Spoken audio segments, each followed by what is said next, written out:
آج اڈیالہ میں توشہ خانہ 2 کی سماعت تھی. اس میں پروسیکیوشن کے وٹنسز نے پہ جرا ہونی تھی. ارشد تبریز صاحب کی طبیعت ٹھیک نہیں تھی. ہمارے سینئر کونسل ہیں جو کہ جرا کر رہے ہیں, تو وہ نیکسٹ تاریخ جو ہے وہ 6 پہ چلی گئی ہے. توشہ خانہ 2 بھی جو ایک جھوٹے کیسز کا ایک سیریز چل رہی ہے, جو ایک سلسلہ چل رہا ہے, اس میں سے ایک کیس ہے توشہ خانہ کی. سب سے پہلے تحقیقات الیکشن کمیشن نے کی. الیکشن کمیشن نے کرمنل کمپلینٹ جو ہے اس پہ جو سزا ہوئی وہ بھی فارغ ہو گئی. اس کے بعد توشہ خانہ کی جو پہلا کیس ہے اس کی بھی سزا سسپینڈ ہے, اور اب یہ تیسرا توشہ خانہ ہے. اس کے بعد چوتھا توشہ خانہ بھی آ جائے گا. اگر یہ سیاسی بنیادوں پہ بنائے گئے مقدمے ہیں تو ان مقدمات کے اوپر کوئی میرٹ کی بات تو ہے نہیں. اور ایک عجیب و غریب جو ہے مضحکہ خیز الزامات ہیں لگائے گئے ہیں. جس سال قادر میں آپ نے دیکھا کہ جس کا فیصلہ 6 فروری کو متوقع ہے, اور یہ ہم توقع کرتے ہیں کہ جس طرح سے خان صاحب کے خلاف وہ 4 فیصلے آئے تھے, یہ بھی فیصلہ ویسا ہی ہوگا, اور جس کی کوئی بیس نہیں ہوگی. اور ہم اینٹیسپیٹ کر رہے ہیں کہ یہ ایک جو سلسلہ فسائیت کا, جبر کا اور پولیٹیکل پرسیکیوشن کا عمران خان صاحب اور ان کے اہل خانہ کے خلاف, ان کی پارٹی کے خلاف چل رہا ہے, وہ چلے گا. آج جو امپورٹنٹ بات یہ ہے کہ خان صاحب نے بات کرتے ہوئے یہ کہا ہے کہ تحریک انصاف ایک ایسا نظریہ ہے جس کو پاور کی بنیاد کے اوپر, جس کو طاقت کے ذریعے روکا نہیں جا سکتا, اور no force can stop the idea whose time has come. Tehreek Insaf کا وقت آ چکا ہے. تحریک انصاف کی جو نظریہ ہے وہ لوگوں کے دلوں میں راج کرتا ہے. عمران خان لوگوں کے دلوں میں کی دھڑکن ہے, اور اس کو کوئی طاقت جو ہے وہ روک نہیں سکتی. جس طرح سے خالد خورشید خان کو سزا دی گئی, اس کی بھی بھرپور مذمت کرتے ہیں. خالد خورشید خان کی سزا سے یہ نظر آتا ہے کہ عدالتیں جو ہیں کنٹرول ہو رہی ہیں اور کورٹ پیکنگ ہو رہی ہے. سپریم کورٹ میں پہلے جو ہیومن رائٹ وائلیشنز تھیں, جس طرح سے فائزہ نے اس کا نوٹس نہیں لیا, ابھی بھی کانسٹیٹیوشنل بینچ سے جو لوگوں کی امیدیں ہیں, جو عوام الناس کی امیدیں ہیں, وہ پوری نہیں ہو رہی, اور ملک میں شہری اور بنیادی حقوق کی مسلسل خلاف ورزی جاری ہے, جس کا نوٹس لینے میں عدلیہ ناکام نظر آتی ہے.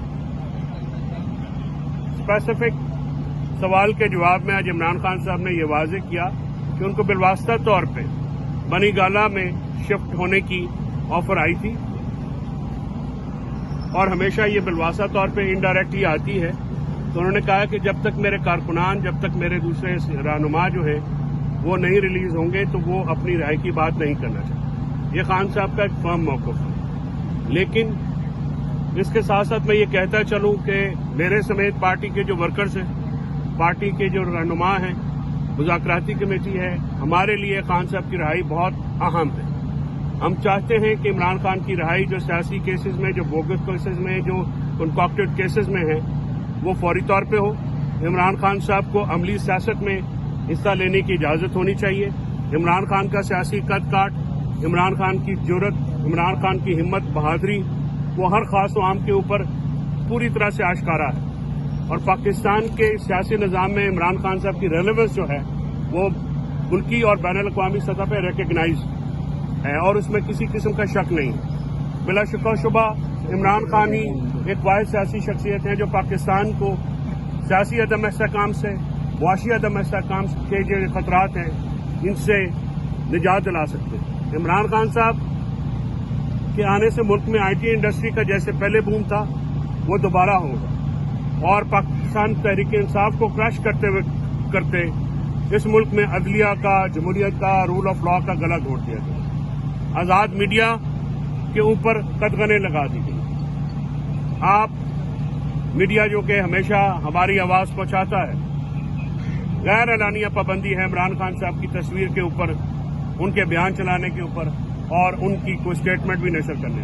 ہم اس کی بھرپور مذمت کرتے ہیں. پیمرا نے یہ عدالت میں بیان دیا کہ انہوں نے کوئی ایسا حکم نہیں دیا, لیکن ہمیں پتہ ہے کہ کچھ حکم ایسے ہوتے ہیں جو کہ تحریری نہیں ہوتے لیکن زبانی بھی بڑے پاورفل ہیں. ہم چاہتے ہیں کہ یہ میڈیا کے اوپر دباؤ, عدالتوں کے اوپر دباؤ, تفتیشی اداروں اور